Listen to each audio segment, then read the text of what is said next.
طبعا لان احنا كلنا طبعا متضايقين، المفروض يبقى في كمان نعرف بيحصل ايه، يعني في سرية وفي متكتمين على الموضوع، والناس طبعا قلقانة وسعد علاقته كويسة بكل الناس، واخلاقه العالية معروفة عند كل الناس، متواضع ومجامل جدا ومؤدب جدا. فطبعا يعني الموضوع اكيد مضايقنا جدا يعني.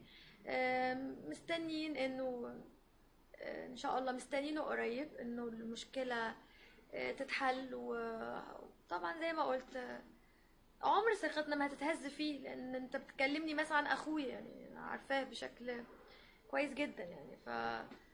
مهما حصل فاحنا دايما واثقين في اخلاقه، مستنيين، وجمهوره بيحبه، ونجوميته مش هتتغير، والناس كلها بتدعيله.